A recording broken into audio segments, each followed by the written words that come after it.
Did you always think in stereotypes and think of Warcries as something that only manly, big, two-hand melee characters use that are very tanky and engage in close-range combat? Well, that's where you're wrong, because Warcries were always super powerful, but in Path of Exile 3.11 Harvest League, they've been buffed, and they can make a very valuable addition to almost any kind of build.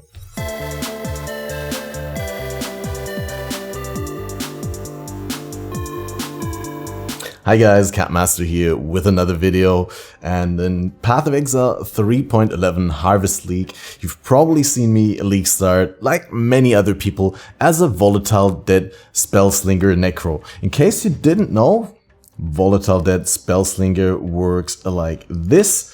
You got 3 Spellslinger setups, right? Mainly 2, one that automates Desecrate, and one that automates a Volatile Dead that summons these balls, which will then just destroy enemies like homing missiles kind of, and it's really fun to play. And obviously I'm running another Spellslinger setup with Bone Offering for my defense, but I really don't want to go too much into the build. I just wanted to point that out. If you're interested in the build, I made a video where I talk about why this is the best starter for this league down below. I'll link that. But what I wanted to talk about in this video is the addition of Warcries into this build. Now, the build guide that I recommended people to follow if they're interested in playing this was Zizaran's build guide. I also linked that down below again. And Zizaran recommends to use Enduring Cry only. And Zizaran also goes for Escalation, and he also goes for Call to Arms. Call to Arms makes your Warcries instant. The change to Warcries in 3.11 that was the most significant was that Warcries don't share cooldowns anymore. Previously, you would have it that the Warcry that you use, if I used, for example, Enduring Cry here, and I had another Warcry in the build, then I could only use one of them and both would be on cooldown. But now, innately, Warcries don't share their cooldown anymore, which is really cool. It enables almost every build to run several Warcries. Another thing that GGG did this patch is that on top of the normal effects that Warcries were supposed to give you, on the one hand, Warcries always were supposed to taunt the enemy. That's like kind of the identity of Warcries, right? They are a big, loud shout at the enemies that basically provokes them all to target you. And on top of that, they all provided some small temporary buff of a usually relatively short duration, but then again scalable with increased skill effect duration and reasonably strong. Now, on top of these two main skill defining or like skill identity defining effects, they added another skill identity defining effect this league, because GGG really wanted to push two-handers and two-hand slam skills, slow attacking builds again, and give them an edge over other archetypes in the game. They gave a special interaction to Warcries that's called exerting. So Warcries can exert your next melee attacks. They can be specific to melee attacks, but they exert them for a number of melee attacks, right? That's different from Warcry to Warcry. When I Warcry, it could be my next 2 attacks are stronger, my next 4, my next 8. There's different numbers on the Warcries, but those attacks get bonus effects based on the Warcry that you use, which is really, really cool. There's many different ones. I don't want to go into detail about that because I want to talk about the Warcries in my build in particular. The point I'm trying to make with this is that even if you're not a melee build and you're completely not using the exerted attacks, which are super powerful, by the way, and I'm going to explore that later on this league when I'm done with this character. I'm going to make a new character. I'm really looking forward to some two-hand melee playing and also some other archetypes. I haven't played a miner or trapper in ages. That's all things that I want to explore again in the current state of the game. Even if you don't make use of these super powerful exerts, Warcries are still incredibly powerful in your average build. Now, with my example, I want to particularly highlight how well Enduring Cry and Infernal Cry both fit into my Volatile Dead Spellslinger build, and also why I didn't pick Call to Arms, which is great, right? This is a new keystone. it makes your Warcries instant. Instant skills you can use while using other skills because they don't have a cast time. So you can literally dash while you Warcry, or you could dash Warcry while you... dash is a bad example because dash is also an instant skill, I think. But, or at least some dashes are. But what I wanted to say is previously, instant Warcries used to be a notable here, and you were able to anoint that. So that's kind of the downside of the current patch changes, is you cannot anoint instant Warcries anymore, but you wouldn't want to in this build, because with Call to Arms, you make your Warcries instant, yes, but they will share their cooldown again, which, yeah, if you're using more than one Warcry, is counterproductive. I link both these Warcries with Second Wind in here, because Second Wind will give non-instant skills +1 cooldown use. Now they have 2 cooldown uses each, so I can use Enduring Cry and Infernal Cry and still have 1 use each left over. Now you could say, so what does it matter if they share their cooldown, right? Like, you could still pick Call to Arms and then you could still use them both. They would just share their cooldown instead of both having 2 stacks. They'd have 2 stacks together. But again, that's what I thought initially, but it also makes the Warcries instant, right? And remember, Second Wind makes non-instant skills have +1 cooldown use. So if I pick Call to Arms, right, then I actually don't have +1 cooldown use from Second Wind anymore. Which, yeah, it would only benefit from the cooldown reduction, recovery speed, but that's, you know, nah. So why is it so great to use these skills? I've always been a fan for Enduring Cry in almost any build that doesn't have endurance charge generation elsewhere, right? Because Enduring Cry used to be, and it still is, but it used to be already powerful enough to justify. Each endurance charge that you have up currently in Path of Exile, and your default maximum is 3, each endurance charge gives you 4% elemental resistances, 4% physical damage reduction additional, and can be stacked to give bonus effects, right? There's like something in the tree here where you get 0.2% life regen per second per endurance charge. And I think there's also other ways to get additional benefits, like being a juggernaut, for example. But what I wanted to say really is that I always liked having endurance charges up in my builds, but now it's so much easier with Enduring Cry. Previously, you would get endurance charges based on how many enemies are nearby, and if you'd use the Enduring Cry without enemies being nearby, you would actually not gain endurance charges. Now with the new Enduring Cry, you get 1 endurance charge per 5 power charges, or per 5 power of nearby enemies. The way that Warcries quantify their effect now, or scale their effect now with the nearby enemies, which has always been also sort of a class identity or a skill identity flavor. Previously, it was the number of enemies that made Warcry stronger. Now it's the power of enemies. And the power of enemies just means that it measures whether you have normal, magic, rare, unique monsters. And normal monsters count for 1 power, magic monsters count for 2 power, rare monsters count for 10 power, and unique monsters for 20 power.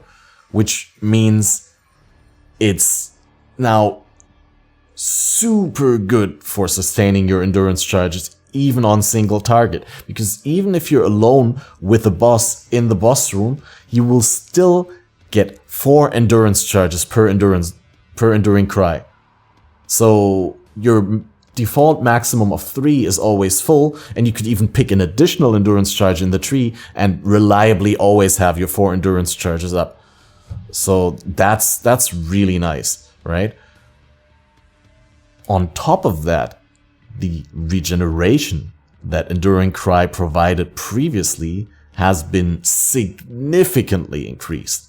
My Enduring Cry on level 18 right now gives me 1852 life back over 1 second, which is, it's so good. It's like a very strong flask, right? I mean, this is like twice as much as this. Okay, yeah, granted this is instant, but it's per default, right, this flask would give me about the same amount as these 1850, right? I don't know what's per default on a divine flask. I think 1800.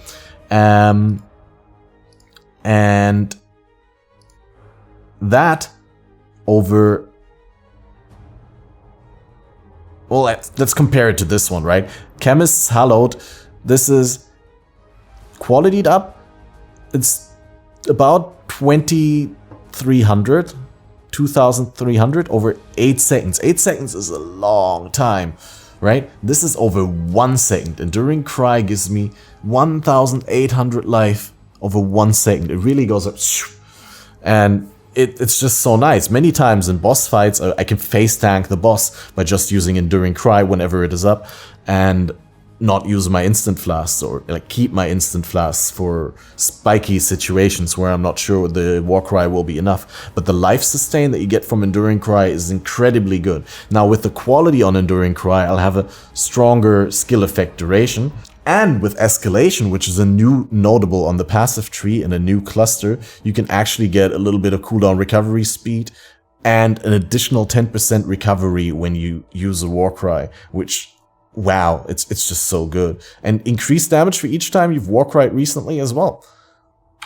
Super, super good defensively. But now let's get to the most juicy part in the build, right? You know how when you're playing solo Self-Found and you play like with a non-perfect setup, and you're still leveling, you don't have your gems all perfect, you don't have your the items that you want, and you're struggling to squeeze in all the reservation that you want because, you know, you just don't have the reduced mana reserve jewels that you would need in order to fit everything that you want. Now, my build is good, but it's very tanky and it doesn't really have that much damage at the moment. And it's incredibly good to just help out the pack clear here and there with Infernal Cry. So Infernal Cry is a new skill, basically. It is a reworked old skill, but it got its name changed and it got the entire identity changed. It does something similar, but let's just not talk about Abyssal Cry at all, because Infernal Cry is technically a new skill and Abyssal Cry has been removed from the game. So Infernal Cry has now an association with fire, right? It covers enemies in ash based on the power of nearby enemies, as you can see on here. And it goes up to 20% increased fire damage taken on the covers enemy in ash effect, which is multiplicative with all your damage, right? It's not just an increase. It's like enemies take 20% increased fire damage after all your scaling calculations, after resistance reduction, penetration, that sort of stuff. Like the total damage that the enemy is receiving, it gets multiplied with 20% if in the best case scenario, which already by itself would be incredibly helpful, right? But then on top of that, this causes enemies to explode in a fire damage explosion that is equal to 8% of the monster's maximum life. And this is a guaranteed explosion. This is not like a 3 to 5% chance or a conditional explosion like on Impulsors, or still what I'm trying to say is this is incredibly good. I'll show you by running the highest tier map that I have right now. I'll just run a tier 14 park, and you will see that the build struggles, but that Infernal Cry solves all the problems. It's really nuts. I just want to like show you quickly in the middle of a pack. 42% more monster life. That's bleh. Oh wait, when a map goes un-ID'd, no, I'm brain farting. Guys, when a map goes un-ID'd, it's the same map as the one before. So this is the one with the monster life that we had. Easy. Everything's running. Using my skill. Starting going. So you can see the white packs die relatively easy despite the 42 monster life. But what I really want to show off is when I'm in the middle of a pack and I use the Warcry, it just destroys the pack. These are actually a little bit too squishy. I don't remember the build being so good.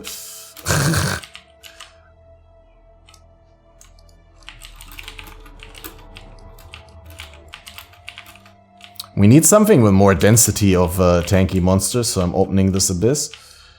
So So I guess now you can see, I'm trying to throw in the Enduring Cry as well. Obviously, I'm not playing this perfect, as this is the first map of the day while I'm recording a video. But I hope you can somehow recognize the potential. I hope to find some situations that I can show you in one of the next videos where I really would have done not as well with the Warcry, but trust, there has been situations where I just wouldn't have been able. Oh, here, this Legion maybe. Because Legions are notoriously tanky.